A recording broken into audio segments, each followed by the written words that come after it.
ನೋಡಿ, ಆರ್‌ಸಿಬಿ ವಿಜಯೋತ್ಸವದ ಸಂದರ್ಭದಲ್ಲಿ ಆಯ್ತಲ್ಲ ಕಾಲ್ ತುಳಿತ. ಈ ಕೇಸ್ ವಿಚಾರಕ್ಕೆ ಸಂಬಂಧಪಟ್ಟಂತೆ ತನಿಖೆ ತೀವ್ರಗೊಳ್ತಾ ಇದೆ, ಜೊತೆಗೆ ವಿಚಾರಣೆ ಕೂಡ ಆಗ್ತಾ ಇದೆ. ಈಗ ಮಾಜಿ ಪೊಲೀಸ್ ಆಯುಕ್ತರಾದಂತಹ ಬಿ ದಯಾನಂದ್ ಅವರು ವಿಚಾರಣೆಗೆ ಹಾಜರಾಗಿದ್ದಾರೆ. ಒಂದೆರಡು ಬಾರಿ ನೋಟಿಸ್ ಕೊಟ್ಟರೂ ಕೂಡ ಅದಕ್ಕೆ ಬಂದಿರಲಿಲ್ಲ. ಈಗ ಬಂದಿದ್ದಾರೆ ದಯಾನಂದ್ ಅವರು. ಜಿಲ್ಲಾಧಿಕಾರಿಗಳ ಕಚೇರಿಯಲ್ಲಿ ಬಿ ದಯಾನಂದ್ ಅವರ ವಿಚಾರಣೆ ಮುಂದುವರಿತಾ ಇದೆ. ಬೆಂಗಳೂರಿನಲ್ಲಿರೋ ಮೈಸೂರು ಬ್ಯಾಂಕ್ ಸರ್ಕಲ್ನಲ್ಲಿರುವಂಥ ಡಿಸಿ ಕಚೇರಿಗೆ ಭೇಟಿಯನ್ನು ಕೊಟ್ಟಂತಹ ಸಂದರ್ಭದಲ್ಲಿ ವಿಚಾರಣೆ ಆಗ್ತಾ ಇದೆ. 2 ಬಾರಿ ನೋಟಿಸ್ ಅನ್ನು ಕೊಡಲಾಗಿತ್ತು ಬಿ ದಯಾನಂದ್ ಅವರಿಗೆ, ಆದರೆ ಗೈರಾಗಿದ್ರು. ನಾನಾ ಕಾರಣಗಳಿಂದಾಗಿ ಅವರು ಬರೋಕ್ಕಾಗಿರಲಿಲ್ಲ. ಈಗ ದಯಾನಂದ್ ಹಾಜರಾಗಿದ್ದಾರೆ. ಅವರ ಹೇಳಿಕೆಗಳನ್ನು ಜಿಲ್ಲಾಧಿಕಾರಿಗಳು ಪಡ್ಕೊಳ್ತಾ ಇದ್ದಾರೆ. ಕಾಲ್ ತುಳಿತ ಕೇಸ್ ವಿಚಾರಕ್ಕೆ ಸಂಬಂಧಪಟ್ಟಂತೆ ಬಿ ದಯಾನಂದ್ ಅವರು ಅಮಾನತಾಗಿದ್ದರು. ಅದಾದ ಮೇಲೆ ಅವರ ಪರವಾಗಿ ಇಡೀ ರಾಜ್ಯದಾದ್ಯಂತ ಸದ್ದು ಮೊಳಗಿತ್ತು. So we stand with B Dayanand ಅನ್ನುವಂಥ ಒಂದು ಹ್ಯಾಶ್ಟ್ಯಾಗ್ ಟ್ರೆಂಡಿಂಗ್ನಲ್ಲಿತ್ತು. ಅದಾದಮೇಲೆ ಪೊಲೀಸರ ಕಾರ್ಯವೈಖರಿಯ ಬಗ್ಗೆ ಪ್ರಶ್ನೆಗಳನ್ನು ಮಾಡಲಾಗಿತ್ತು, ಡಿಫೆಂಡ್ ಮಾಡಿಕೊಳ್ಳಲಾಗಿತ್ತು ಒಂದು ಕಡೆ.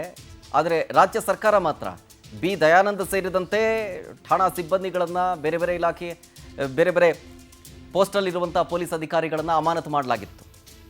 ಸೊ ಇದು ಇತಿಹಾಸದಲ್ಲೇ ಒಂದು ಬಹುದೊಡ್ಡ ಅಮಾನತಿನ ಆದೇಶ ಆಗಿತ್ತು ಸರ್ಕಾರದ ವತಿಯಿಂದ, ಅದು ಕೂಡ.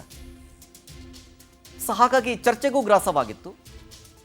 ಆಮೇಲೆ ಇದನ್ನು ತನಿಖೆಗೂ ಕೂಡ ಒಳಪಡಿಸಲಾಗಿತ್ತು. ಒಂದು ಕಡೆ CID, ಮತ್ತೊಂದು ಕಡೆ ಮ್ಯಾಜಿಸ್ಟ್ರೇಟ್ ತನಿಖೆ. ಈಗ ಜಿಲ್ಲಾಧಿಕಾರಿಗಳ ಸಮ್ಮುಖದಲ್ಲಿ ವಿಚಾರಣೆ ಆಗ್ತಾ ಇದೆ.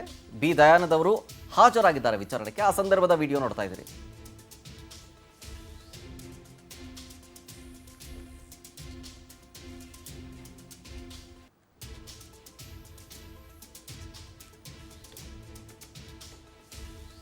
ನೋಡಿ, ಇವತ್ತು ಕಾಲ್ ತುಳಿತ ದುರಂತ 1 ತಿಂಗಳ ಹಿಂದೆ ಅದೇ ಆಯಿತು ಆಲ್ಮೋಸ್ಟ್. ಸೊ ಈ ಕಾಲ್ ತುಳಿತ ವಿಚಾರಕ್ಕೆ ಸಂಬಂಧಪಟ್ಟಂತೆ ಬಿ ದಯಾನಂದ್ ಸೇರಿದಂತೆ ಉನ್ನತ ಪೊಲೀಸ್ ಅಧಿಕಾರಿಗಳನ್ನು, ಠಾಣಾ ಸಿಬ್ಬಂದಿಗಳನ್ನು ಅಮಾನತು ಮಾಡಲಾಗಿತ್ತು. ಅವರೆಲ್ಲರನ್ನೂ ಕೂಡ ವಿಚಾರಣೆಗೆ ಹಾಜರುಪಡಿಸ್ತಾರೆ. ಸೊ ಆ ಭಾಗವಾಗಿ ಬಿ ದಯಾನಂದ್ ಅವರ ವಿಚಾರಣೆ ಕೂಡ ಈಗ ಆಗ್ತಾ ಇರೋದು.